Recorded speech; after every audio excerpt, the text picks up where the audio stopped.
नमस्कार, मैं हूं दिबांजलि मोइत्रा। रूस और यूक्रेन के बीच छिड़ी जंग के बीच खुद को सुपर पावर मानने वाला अमेरिका चाहकर भी रूस को नहीं रोक पा रहा और अब अपनी यही खींच वो भारत पर उतारने लगा।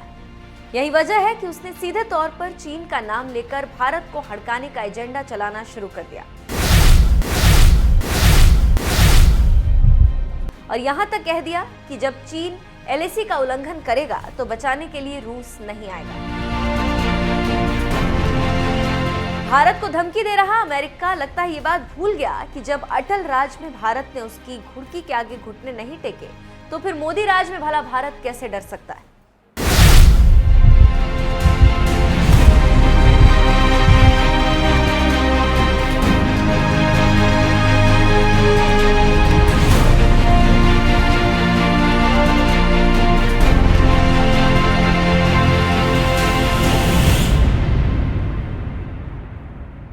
दुनिया के कमजोर देशों पर अपनी दादागिरी दिखाने की अमेरिका की पुरानी आदत रही।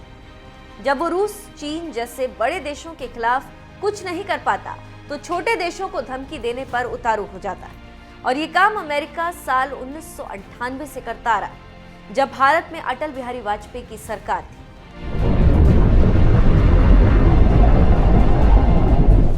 ये 1998 का वक्त था और देश में अटल बिहारी वाजपेयी की सरकार थी जो किसी भी कीमत पर परमाणु परीक्षण करने पर अड़ी हुई थी। लेकिन भारत के इस कदम से अमेरिका समेत तमाम पश्चिमी देश चिढ़े हुए थे।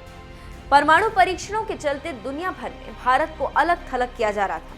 यहां तक कि अमेरिका के तत्कालीन राष्ट्रपति बिल क्लिंटन की सरकार ने भारत पर कड़े प्रतिबंध लगा दिए थे। लेकिन इसके बावजूद बिना डरे अटल सरकार ने तत्कालीन डीआरडीओ प्रमुख डॉक्टर एपीजे अब्दुल कलाम और परमाणु ऊर्जा के तत्कालीन प्रमुख राजगोपाल चिदम्बरम को परमाणु परीक्षण की मंजूरी दे दी थी। और फिर 11 मई 1998 को ऐसा परमाणु धमाका हुआ कि पूरी दुनिया की आंखें फटी की फटी रह गई। ये धमाका उस अमेरिका को करारा जवाब था जो भारत को धमकी देकर परमाणु परीक्षण से रोकना चाहता था।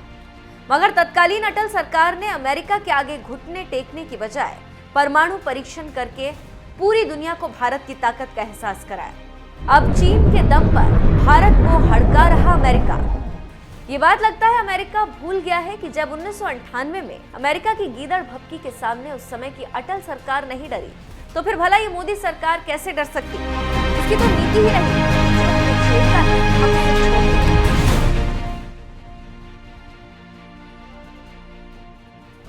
यही वजह है कि जब अमेरिका के राष्ट्रपति जो बाइडेन की ओर से भेजे गए डिप्टी एनएसए दलीप सिंह ने भारत को धमकी देते हुए कहा कि जब चीन एलएसी का उल्लंघन करेगा तो भारत को बचाने के लिए रूस नहीं आएगा, तो उसे इस बयान पर भारत की ओर से भी मुंहतोड़ जवाब मिल गया।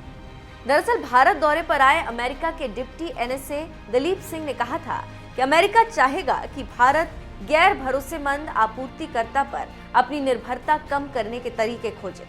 हम ऐसा मैकेनिज्म नहीं देखना चाहते जो रूबल यानी रूसी मुद्रा को आगे बढ़ाने या डॉलर आधारित फाइनेंशियल सिस्टम को कमजोर करने का काम करे।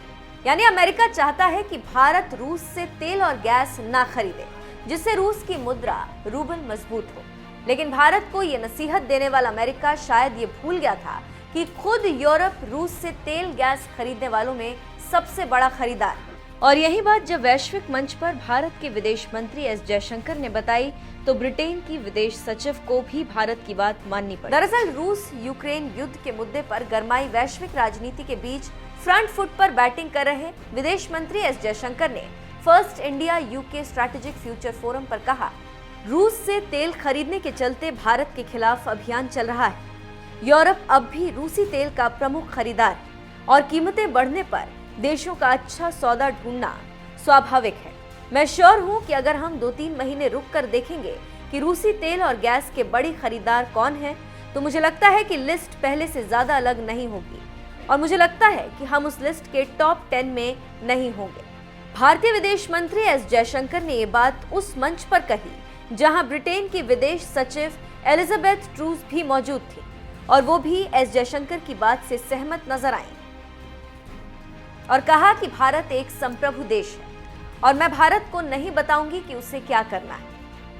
अमेरिका भले ही रूस से तेल गैस खरीदने की वजह से भारत के खिलाफ आंखें तरे रहा हो, मगर भारत ने साफ संदेश दे दिया है कि महंगे होते तेल गैस को देखते हुए जहां भी भारत को सस्ती डील दिखेगी वहीं से तेल गैस खरीदेगा, और फिर वो देश चाहे रूस ही क्यों ना।